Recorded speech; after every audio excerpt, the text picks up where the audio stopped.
ఇలాంటి మరెన్నో వీడియోలు చూడడానికి like, share, subscribe and comment. ఈరోజు ఈ వీడియోలో 2025 సంవత్సరంలో వామన ద్వాదశి తిథి ప్రారంభము మరియు ముగింపు తేదీల గురించి, వామన ద్వాదశి ప్రాముఖ్యత గురించి తెలుసుకుందాము. వామన ద్వాదశి లేదా వామన జయంతిని విష్ణువు 5వ అవతారమైన వామనుని స్మరించుకునేందుకు జరుపుకుంటారు. భాద్రపద శుక్లపక్ష ద్వాదశి నాడు వచ్చే ఈ హిందూ పండుగ హిందువులకు, ముఖ్యంగా వైష్ణవులకు ప్రత్యేక ప్రాముఖ్యతను కలిగి ఉంటుంది. దశావతారాల్లో విష్ణువు యొక్క 5వ అవతారమైన వామనుడు త్రేతాయుగంలో మానవ రూపంలో విష్ణువు యొక్క మొదటి అవతారం కూడా. వామనదేవ్ అని కూడా పిలువబడే వామనుడు శ్రావణ నక్షత్రంలో భాద్రపద మాసంలోని శుక్లపక్ష ద్వాదశి నాడు ఋషిమాత అదితి మరియు కశ్యపులకు జన్మించాడు.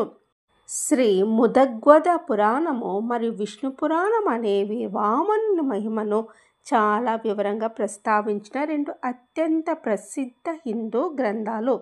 పురాణాల ప్రకారము విష్ణువు స్వర్గలోకంపై అధికారాన్ని పునరుద్ధరించడానికి వామనుడిగా అవతారం ఎత్తాడు. విష్ణువు యొక్క భక్తుడైన శక్తివంతమైన రాక్షస రాజు బలి తన అసుర సైన్యంతో ఇంద్రుడిపై దాడి చేశాడు.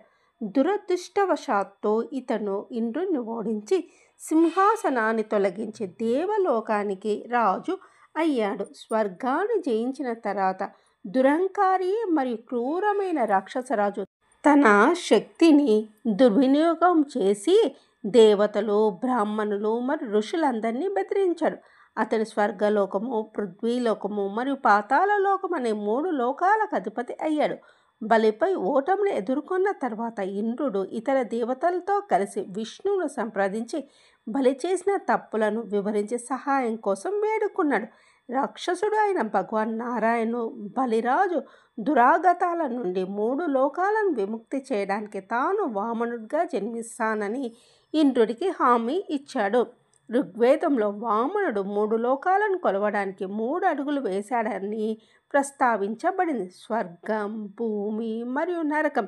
పురాణాల ప్రకారం మరుగుజ్జు దేవుడు వామనుడు బలి ఆస్థానాన్ని సందర్శించి 3 అడుగులలో తాను అడుగు పెట్టగలిగినంత భూమిని వేడుకున్నాడు.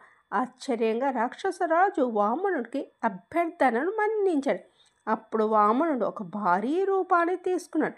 అతను మొదటి అడుగు వేసి మొత్తం భూమిని కప్పాడు.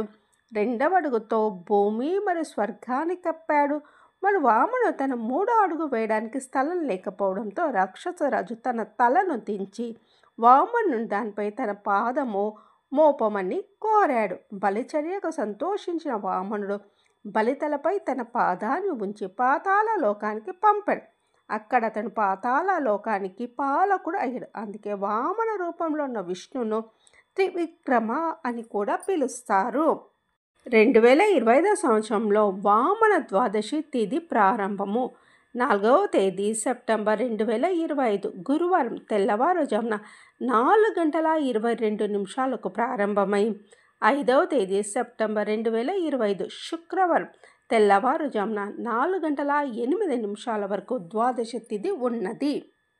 వామన ద్వాదశి తిథి నాడు ఆచరించవలసిన పద్ధతుల గురించి తెలుసుకుందాము.